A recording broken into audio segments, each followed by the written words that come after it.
Because in verse 3, every high priest ordained by earthly position is ordained to offer gifts and make sacrifices, and it's necessary that that earthly priest has to have something to offer. But now, in the new order, the new dispensation, the high priest, the new high priest, is actually in God's presence permanently. He sat at the right hand of the Father. Then in verse 4, it's a slight contrast, because he says, so if he were on earth, he wouldn't be a priest, because the offer is made. He doesn't have to do it again. Because in verse 5, the earthly priests are only a shadow of what was to come. So the temple, the priesthood, the order, the sacrifices of the Old Testament are now fulfilled in the new, in Christ. I want you to understand, it's a completely new order. And then it's in verse 5, it's saying those earthly priests who served in the shadow of heavenly things, and even Moses, when he was about to make that first earthly tabernacle, that was the tent in the wilderness, he had to make it according to a pattern given by God. But the interesting thing is, as we'll see as we go on, that tent in the wilderness, which was the mobile tabernacle that Israel had to use for 40 years through the wilderness, that was an imitation of the future, which is the heavenly tabernacle, which is the new order.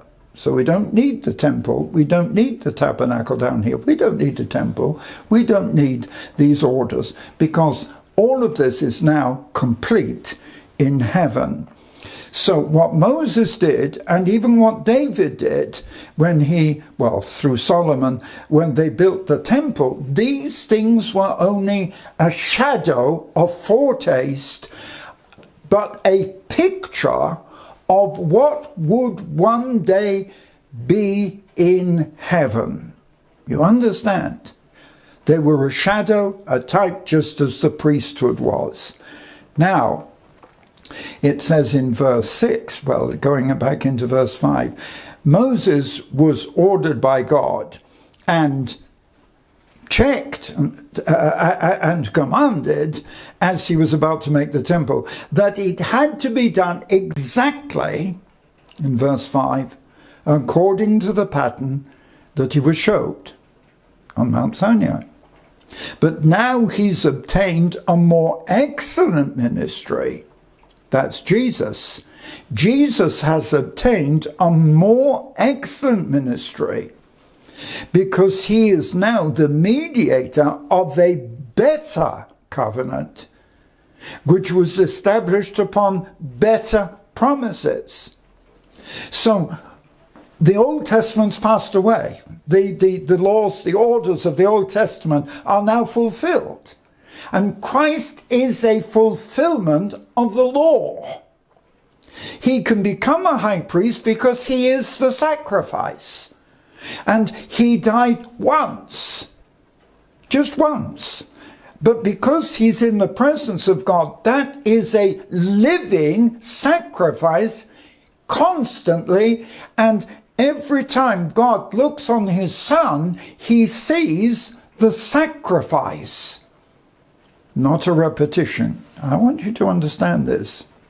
So now, Jesus has a more excellent ministry, because he is the mediator. You know what a mediator it is? A mediator is someone who comes between us and somebody else, and in this case between us and God. You can have a mediator in a dispute. You can have a mediator in a business contract. And that's the illustration here. Jesus is the mediator between us, down here, and God in heaven. You see, and then verse 7 does explain it even more clearly, because he says, if that first covenant had been faultless, we wouldn't have needed it to be replaced. But in verse 8, that's verse 7, in verse 8, he says, in effect, that he found fault with the old covenant and said, the days will come when I will make a new covenant with the house of Israel and with the house of Judah. Now, in verse 9, the new covenant would not be the same as the old one, made with the Jewish people, with the fathers, to lead them out of the land of Egypt. Now, this is very interesting, because what Paul is referring to here is that the covenant which was made in the Old Testament was to bring the children of Israel out of Egypt and into the promised land. And that covenant was to last for that whole period. But, unfortunately, if you look at verse 9, this covenant was to lead them out of the land of Egypt, but because they failed to keep the covenant, God had to disregard it. So what was happening was this: the humanity of that first covenant, Israel couldn't keep it. They broke it, they broke it, they broke it so many times. So in verse 10, this is the covenant that I will make. So now here Paul is looking into the future. This is the covenant that I will make with the house of Israel after these days.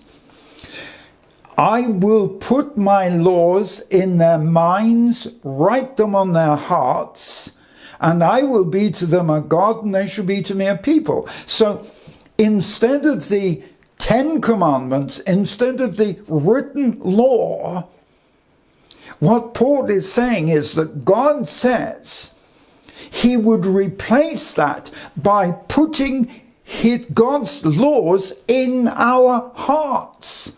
I mean, he says very, very simply, I will put my law in their mind, I will write it in their hearts. And so I will be a God and they will be a people because of the complete change. This is a complete miracle, because the old covenant had failed. They couldn't keep it. This is a new covenant. Hence the difference between Old Testament, New Testament. It's Old Covenant, New Covenant. The word testament, yes, I know what it means. But at the same time, the Old represents the Old Testament, the Old Covenant. The New Testament's the story of the New Covenant. New Testament. But Testament because a testament comes basically after the death of the testator. That's interesting. Anyway, so what God is saying here very clearly, I will be to them a God, they will be my people. So because Jesus is now the only high priest that we need, have you got that? The only high priest is Jesus himself, who has a double role. He is both sacrifice and priest.